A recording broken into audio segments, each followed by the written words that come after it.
Hola hermano, ¿cómo estás? Dios te bendiga en esta hora. Que no te puesto tu corazón para inquirir la palabra de Dios. Y bueno, vamos a eh, ir por nuestra penúltima clase. Nuestra penúltima clase. eh, pues vamos a terminar en el mes de diciembre, la primera semana de diciembre. Y bueno, voy a tratar de avanzar lo más que pueda yo hasta este día. Recuerden que el trimestre no se acaba aquí, apenas vamos un mes, entonces reiniciaremos en el mes de enero para terminar este trimestre, ¿ok? Bueno, vamos a orar y vamos a comenzar. Padre, te damos gracias en esta hora. Gracias, oh Dios, por el cuidado, por tu protección, por la gracia que tú nos das de poder, Señor, tener este tiempo, de poder, Señor, tomar tu palabra y poder, Señor, ser instruidos por ella. Rogamos que tu Espíritu Santo nos guíe, nos haga entender la palabra, que no es palabra de hombre, sino es una palabra divina que debe ser entendida o debe ser hecha entendida por aquel que la escribió. Gracias, Señor, y te rogamos todo ello en nombre de Jesús. Amén. Bien, hermanos, pues vamos a entrar al capítulo número 3. La semana pasada terminamos el capítulo número 2. Hoy vamos a comenzar con este capítulo, el capítulo número 3, que, pues bueno, vamos a tratar de ir entendiendo poco a poco.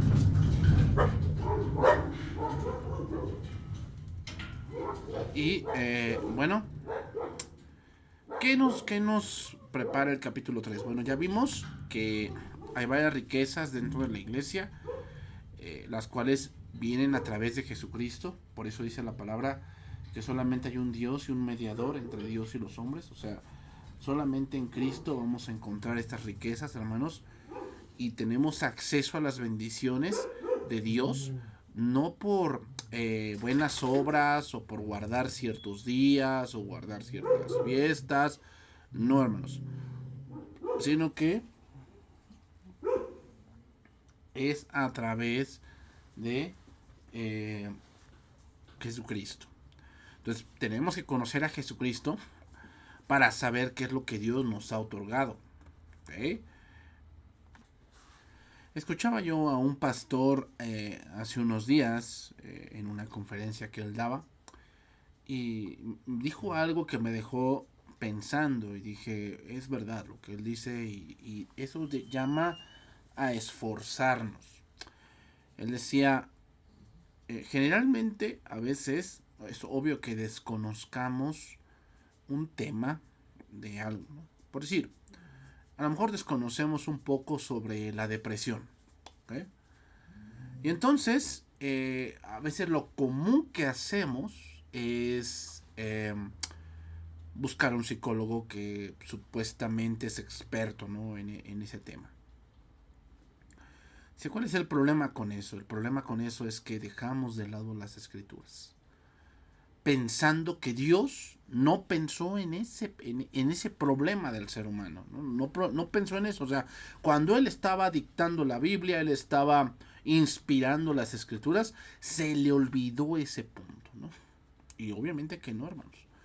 Y cuando somos creyentes y estamos frente a una situación de la cual no conocemos algo de las escrituras, la respuesta o lo que quiere decir es que nos falta más estudio. Nos falta más estudio de las escrituras para saber qué es lo que dice la palabra y cómo aplicarlo en nuestra vida. Y tiene razón, hermanos. O sea, nos falta conocer de Cristo.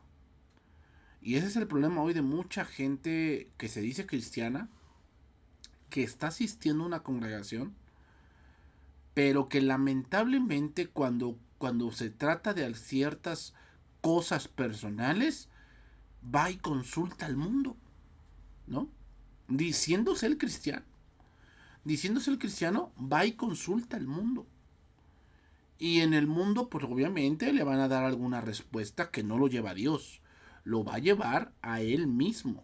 Y el que siembra para la carne, de la carne va a cegar corrupción, hermanos. Entonces, En la iglesia hay riquezas, pero no me refiero a cosas materiales, hermanos, sino nos referimos a cosas que son totalmente espirituales y que solamente tenemos acceso a ellas en Cristo. Y eso es lo que muchos no han entendido y se han ido tras otras cosas que no son Cristo, no es el Evangelio, hermanos.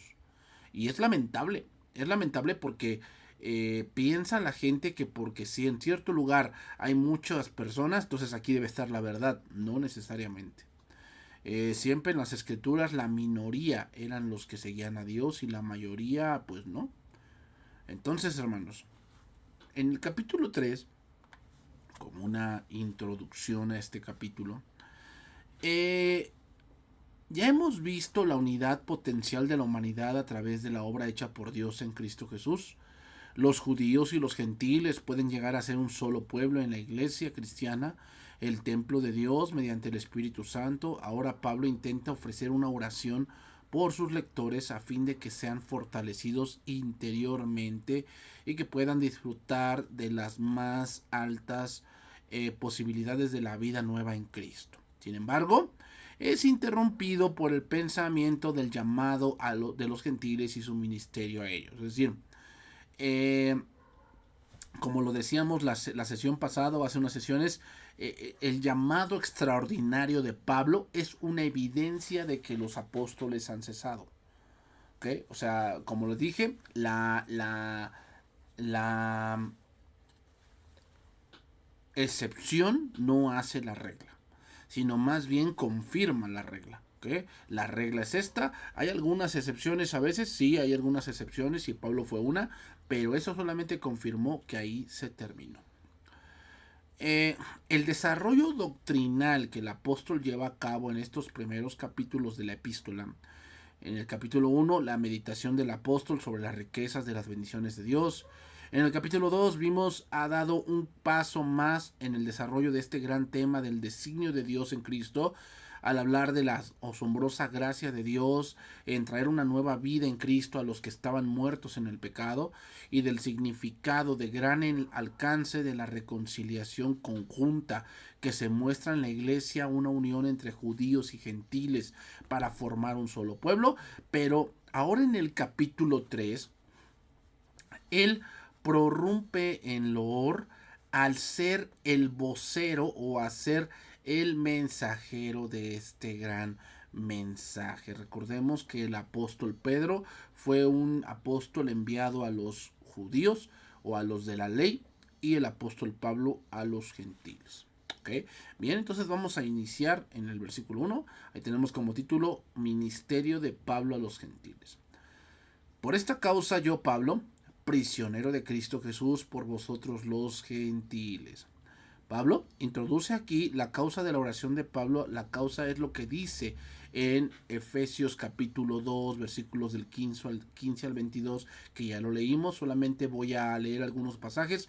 Así que ya no sois extranjeros ni advenedizos, sino conciudadanos de los santos y miembros de la familia de Dios, edificado sobre el fundamento de los apóstoles y profetas, siendo la principal piedra del ángulo Jesucristo mismo, en quien todo el edificio bien coordinado va creciendo para ser un templo santo en el Señor, en quien vosotros también sois juntamente edificados para morada de Dios en el Espíritu. Bueno, ¿qué vemos en estos pasajes que acabo de leer? Bueno, vemos 4 puntos. Número 1, que los creyentes en Cristo son un nuevo hombre. ¿Okay? O sea, que han nacido de nuevo. Que los creyentes en Cristo son un solo cuerpo. Es decir, dentro de la iglesia era algo extraordinario, hermanos, porque la mayoría en el primer siglo, que es donde estamos, donde se ubican estas cartas, era algo impresionante el ver cómo por decir, era lleno de esclavos, ¿no? De gente que en Roma, pues un esclavo no tenía derechos, no tenía nada, ¿ok? Y llegaban a la iglesia. Imagínate, ¿no? O sea, era un esclavo que estaba en esclavo en alguna finca o en algún lugar y llegaba a la iglesia y él era el pastor, ¿no? Y el patrón tal vez era una oveja de la iglesia, mientras afuera él era el patrón de él, ¿no? O sea, el ver de un solo cuerpo, hermanos, es que la iglesia se compone de diferentes situaciones sociales, situaciones económicas, situaciones de muchas cosas, pero que se conjuntan en Cristo, hermanos. O sea, es por eso que en el mundo el hombre no puede tener una unidad absoluta, no puede tenerla. ¿Por qué razón?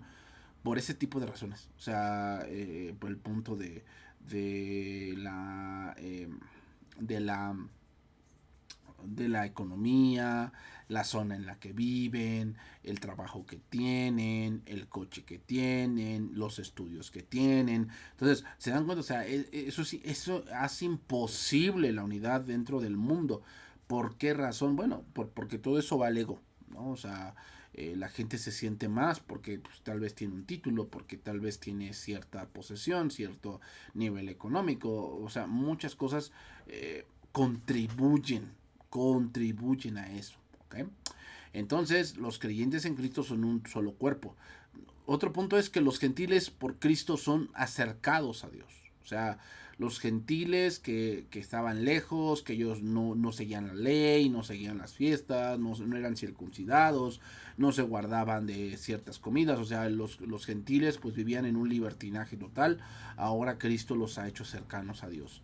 Todos, y otro punto es que todos son edificados en unidad. O sea que todos estamos en el fundamento de los apóstoles y profetas. Entonces, ¿cuál era la causa por la cual había sido llevado preso a Roma Pablo? Y que además era la causa de su oración. Bueno, era la proclamación del Evangelio. La proclamación del Evangelio, hermanos. O sea, muchos verían las cárceles o las prisiones de Pablo como debilidad, ¿no? O sea, como que, bueno, Pablo, si de verdad tu Dios fuese real, ¿por qué permite que seas preso, ¿no? Que seas alguien tan perseguido, que has estado en camino en peligro de ladrones, peligro de falsos hermanos, en naufragios, azotado 40 azotes menos uno, apedreado, te tuvieron que descolgar de una ventana, te tuvieron que tuviste que estar, has estado enfermo, has estado sin tal vez solamente con lo necesario, o sea, parecía como que Pablo, hermanos, pues le iba mal, ¿no? O sea, él tenía una buena reputación, él tenía muchas cosas, hermanos, que pues obviamente hoy en día a los seres humanos les sería difícil abandonar. Pero hermanos, en realidad lo que demuestra el ministerio de Pablo es una total dependencia de Dios. Que Dios no nos prometió aquí en este mundo como el falso evangelio de la prosperidad, que tendríamos todo y que nada iba a pasar. No, hermanos, Dios no nos prometió eso. Dios nos prometió estar con nosotros y muchas veces las situaciones se van a poner difíciles, pero hay que estar firmes. Y hermanos, un ejemplo de ello lo tenemos en la segunda carta a Timoteo. Timoteo después, primero Pablo le dice a Timoteo que Dios lo libró de la boca del león, pero después le dice que él está próximo a abandonar el cuerpo, que ha peleado la buena batalla, ha peleado la buena batalla de la fe. O sea, por un lado dice Pablo que Dios lo libró del león, o sea, de una muerte segura, pero por otro lado Dios ya le dijo que va a morir. O sea, veamos la soberanía de Dios, cómo Dios lo protegió, pero a la vez Dios le dice que su carrera está a punto de terminar. Entonces, hermanos, muchos pensarían que la prisión es de Pablo, pues sería de alguien, pues, totalmente abandonado, ¿no? O sea, hoy en día si un cristiano o alguna persona cayera en la cárcel, pues ellos lo ven como un total abandono de Dios, ¿no? O sea, que estarían en la cárcel y hemos visto escenas en películas donde gente cae en la cárcel y empieza a ver la realidad y empieza a ver los barrotes y empieza a ver cuatro paredes y empieza a ver un sistema que lo está o sea, presionando, ¿no? No solamente físicamente, sino también sentimentalmente. Pues obviamente lo primero que viene es que ¿dónde está Dios? Pero hermanos, o sea, hay que verlo también de esta manera. Las prisiones de Pablo hacían que él estuviese a salvo. Porque era tan perseguido que si Dios no hubiese ocupado la cárcel y la guardia pretoriana romana, tal vez Pablo hubiese muerto un tiempo más antes, hermanos. Pero Dios cuidaba de él. O sea, veamos, nosotros tal vez podríamos ver las prisiones de Pablo como algo que no es bueno, ¿no? Como algo que tal vez no se le desearía a nadie. Pero en realidad lo que estaba pasando es que esa era la protección de Dios para Pablo. Entonces, eh, Pablo muestra así su fidelidad a Dios y nos da un ejemplo de lo que es vivir en Cristo, hermanos. Vivir en Cristo no es no tener problemas, es tener problemas y aún así servir a Dios a pesar de las tribulaciones, ¿no? Efesios 2:15, ¿no? Lo que les acabo de leer. ¿Ok? Entonces, seguimos ahí, el siguiente versículo, Efesios 3:2. Si es que habéis oído de la administración de la gracia de Dios que me fue dada para con vosotros. Dice ahí, a propósito, doy de una traducción viviente, doy por sentado que ustedes saben que Dios me entregó de manera especial extenderle su gracia a ustedes, los gentiles. Aquí inicia el paréntesis de la oración de Pablo y explica la encomienda que el Señor le delegó y cómo Pablo comprendía su ministerio, hermanos. Debemos aclarar que la condicional o que la condicional con la condicional no significa que el apóstol está dudando. Es totalmente lo contrario. O sea, es una afirmación y Pablo dice que está seguro que ellos ya habían escuchado. Aquí la palabra administración significa de la mayordomía que él tenía. Decía que él como mayordomo tenía que administrar bien la gracia de Dios hacia los gentiles. ¿Qué cosa es la gracia de Dios, hermanos? En este caso no significa regalo no merecido, sino significa las verdades del Evangelio. ¿Ok? Entonces, ahorita tú estás recibiendo conocimiento, hermanos. ¿Qué cosa es sabiduría? Bueno, pues sabiduría es saber aplicar lo que sabes. Y es bueno saber administrar lo que Dios te ha entregado. Se debe recalcar, hermanos, que Pablo no eligió ser este mayordomo, ni por méritos propios. Él fue nombrado para ejercer este ministerio por pura gracia. Entonces, no solamente Dios por pura gracia lo llamó al ministerio, sino también por pura gracia le reveló el evangelio de la predicación. Entonces, hermanos, debemos entender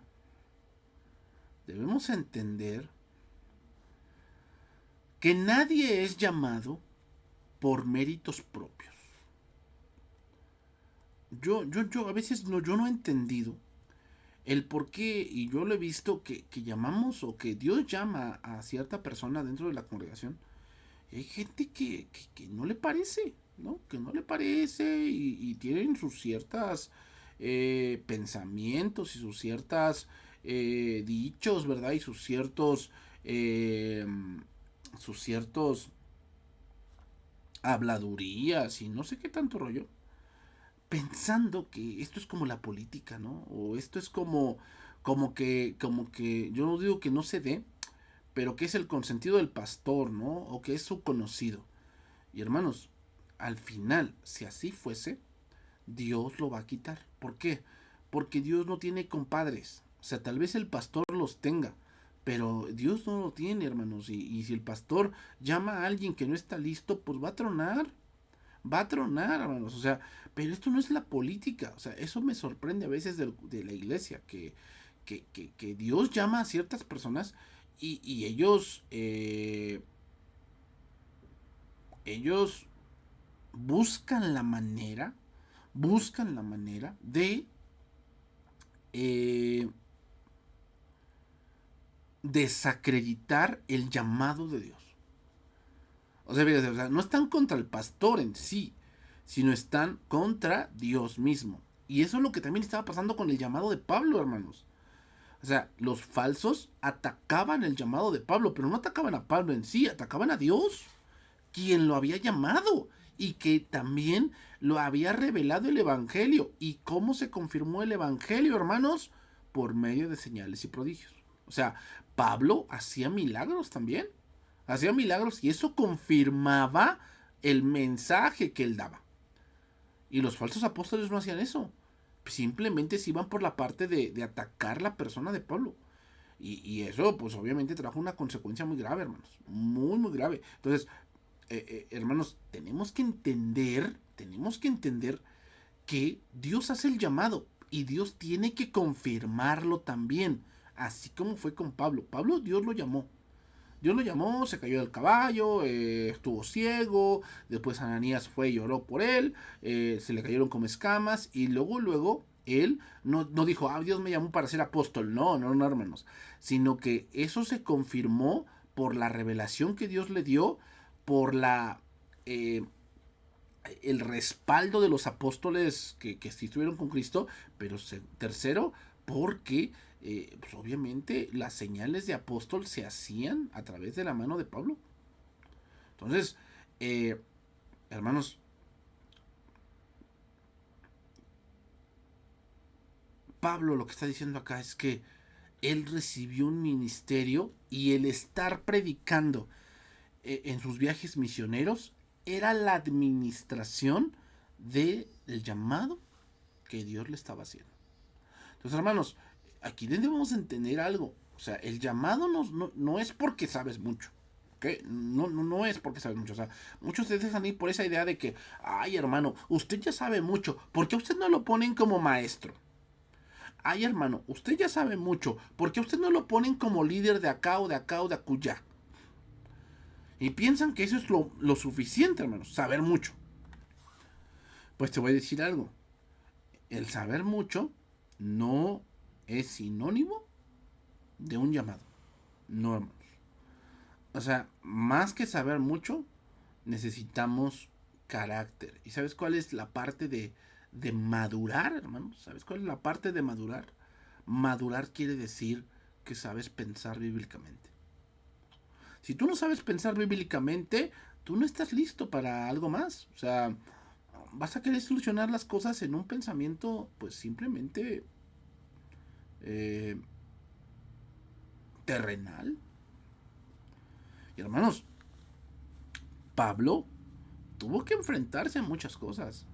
Y tuvo que dejar su pensamiento que muchos años penetró su mente del judaísmo, de las fiestas, que era hebreo de hebreos, fariseo de fariseos. Tuvo que renovar su mente para llegar y decir, ¿saben qué? La ley ya no es necesaria, Cristo es el todo. O sea, llegar a decir eso, hermanos, no era tan fácil, ¿eh? No era tan fácil. O sea, hoy lo leemos y decimos, no, sí, qué bueno, no, qué gloria a Dios. Sí, hermanos, pero si te ubicas en ese tiempo, no era fácil decir, oye, la ley ya no. Oye, a ver, tú judío me estás diciendo que la ley ya no. Sí. Y que solamente Cristo, en Cristo hay salvación. Sí. Oye, o sea, ¿qué te está pasando? ¿Qué te está pasando? O sea, ¿qué te pasó, Pablo? ¿Te enloqueciste, no? O sea, eso le dirían y se lo dijeron. Versículo número 3 de este capítulo. Versículo número 3. Que por revelación me fue declarado el misterio, como antes o lo he escrito brevemente. ¿Okay? ¿Qué cosa es revelación? Bueno, revelación es la palabra significa descorrer el velo. ¿Qué misterio, hermanos? ¿Qué misterio fue descubierto? Bueno, el misterio es, dice aquí el siguiente pasaje. El siguiente pasaje, versículo 4. Leyendo lo cual, podéis entender cuál sea mi conocimiento en el misterio de Cristo. ¿Qué cosa es ese misterio, hermanos? Bueno, el misterio de que en Cristo se cumplen la ley y los profetas y los salmos. Ese es el misterio. Parece poco, hermanos, pero no. O sea, tenemos que entender que la operación o la misión de los apóstoles, la misión de los apóstoles era desarrollar el evangelio. Lo voy a explicar así. Y yo digo que ya lo expliqué en una clase, pero lo quiero volver a explicar. El propósito de los profetas era hablar del Mesías que va a venir, ¿no? El Mesías traerá libertad y como dijo el Señor, cambiaré el corazón de piedra y les daré un corazón de carne y muchas cosas así, ¿ok? Y se escribe todo el Antiguo Testamento esperando del Mesías. El Mesías viene, ¿ok? Ahora, la misión de los apóstoles es desarrollar el Evangelio. ¿Cuál es el Evangelio? Cristo es ese Mesías. En Cristo se cumplen tales profecías. ¿Cómo se cumplieron? Y esa es la misión de los apóstoles. Es un misterio. O sea, es un misterio que solamente el Espíritu Santo puede revelar. Entonces, Dios se lo reveló a Pablo. ¿Para qué? ¿Para qué se lo reveló a Pablo? Para edificar la iglesia. O sea, hermanos, el punto de la congregación o del punto de la iglesia es conocer de Cristo. O sea, lamentablemente hoy también, hermanos, en la iglesia quiere ir al día, ¿no? Quiere ir al día. ¿Cómo es esto? Bueno, a mí me ha tocado congregaciones que es Semana Santa y hablan de la pasión de Cristo, ¿no? O sea, toda la Semana Santa el tema es ese. Y viene ahorita la Noche de Muertos o el 2 de noviembre, ¿no? Que pasó el Día de Brujas. Y entonces el tema es ese, ¿no? El tema es hablar del Día de Brujas. O sea, van de acuerdo a las cosas, ¿no? Y si ven que la congregación está desanimada, entonces van a dar un tema de alegría.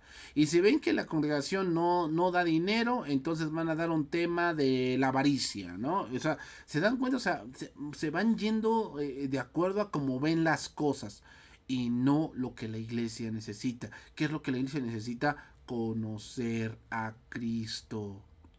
Conocer a Cristo. Es lo que necesitamos, hermanos. O sea, si tú vas a la congregación deseando que te den un tema de actualidad, ¿no? La iglesia y la política. ¿Cómo ser un gran político cristiano? O sea, ¿eso qué tiene que ver? O sea, esos tipos de temas, ¿en qué nos llevan a la estatura de Cristo? ¿En qué nos llevan? O sea, ¿en qué te va a ayudar que tú seas un empresario cristiano exitoso? O sea, ¿eso en qué te va a ayudar? O sea, te va a decir el Señor, bien, buen siervo y fiel. En la empresa fuiste fiel, en lo mucho te pondré. No dice eso. Dice, en lo poco fuiste fiel. ¿Qué es lo poco? Pues hermanos, lo que podamos entender desde las escrituras en esta vida es poco comparado con lo que nos espera. Pero hoy en día, hermanos, menospreciamos eso. Entonces por eso ya nos aburre la Biblia y que nos aburre la oración y nos aburre la comunión y nos aburren las reuniones y es que no hay reuniones donde podamos ir a despejarnos y hacer una reunión donde tengamos ese convite, hermanos. Si tu gozo no es Cristo, ninguna reunión y ninguna fiesta lo va a hacer. Ninguna. O sea, tenemos que entender que el propósito de la iglesia es conocer de Cristo. Es conocer de Cristo. Ese es el misterio. ¿Cuál es el misterio? Que Cristo Jesús se hizo hombre y anduvo entre nosotros y nos predicó el Evangelio para que llegásemos a la conclusión de tú eres el Cristo, el Hijo del Dios viviente. O sea, hermanos, el punto de toda la revelación que Cristo trajo a través de los evangelios, a través de las cartas, a través de las cartas generales, a través de la profecía, es que lleguemos a la conclusión de decir, Jesucristo es el Hijo de Dios. Como te lo digo, o sea, hoy tenemos mucha mecánica en eso. Pero si de verdad entendiésemos la profundidad, o sea, hermanos, cuando Cristo llegó al punto de decirle a sus discípulos, ¿quién dice la gente que soy yo? Y los discípulos empezaron a decir, no, pues algunos Elías, otros Jeremías, otros Juan el Bautista, o algunos de los profetas. Después les dice, ¿y ustedes quién dicen que soy yo? Pedro le dijo, tú eres el Cristo, el Hijo del Dios viviente. Y ve lo que le dice, bienaventurado eres Simón, hijo de Jonás, porque no te lo reveló carne ni sangre, sino mi Padre. O sea, eso es un misterio, hermanos. El entender que Jesús es el Hijo de Dios es un misterio que solamente Dios te puede revelar. Solamente Dios. Y dense cuenta, a partir de ese momento, Jesús anuncia su muerte.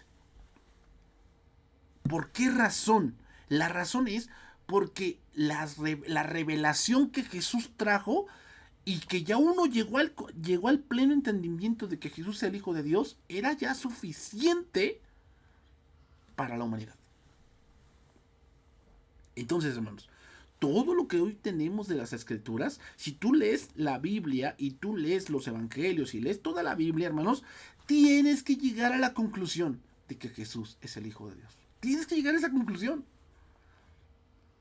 Pero ese es un misterio que solamente el Espíritu Santo te puede revelar a ti y a mí. Por eso Pablo dice, yo fui comisionado para hablarles a ustedes este evangelio, esta revelación. ¿Cuál revelación? El plan o el misterio de Cristo. ¿Cuál es el misterio de Cristo? Que Él vino e hizo muchas cosas para que entendiésemos que Él es el Hijo de Dios. ¿Se dan cuenta cuando Jesús se mostró a Tomás? ¿Se acuerdan de eso? Hemos estado con el Señor, le dijeron los apóstoles. Y él dijo, no, si yo no meto mi mano en su costado y los clavos en sus manos, no creeré. Entonces dice que la otra semana Jesús se les apareció y inmediatamente va con Tomás y le dice, ve mis manos y mete tu mano en mi costado y sé creyente y no incrédulo. Entonces, ¿cómo respondió Tomás? Señor mío y Dios mío. Hermanos, para que un judío diga eso, recuerden que la religión judía es monoteísta. Monoteísta es que solamente es de un Dios. Que Tomás diga, Señor mío y Dios mío, lo que significa es que en ese momento lo que era velado para él fue revelado. Ese misterio de Cristo fue revelado de tal manera que cuando entiendes la revelación tienes que proclamar, Señor mío y Dios mío. Entonces, hermano, tú estás estudiando la Biblia, pero si no llegas a esa conclusión de que Jesús es el Hijo de Dios, tú estás leyendo mal la Biblia. Porque el propósito no es llenarte de letra, es mostrarte a Jesucristo y llegar a la conclusión de que Él es el Hijo de Dios. Que Dios te bendiga y nos vemos en la siguiente clase. Bendiciones.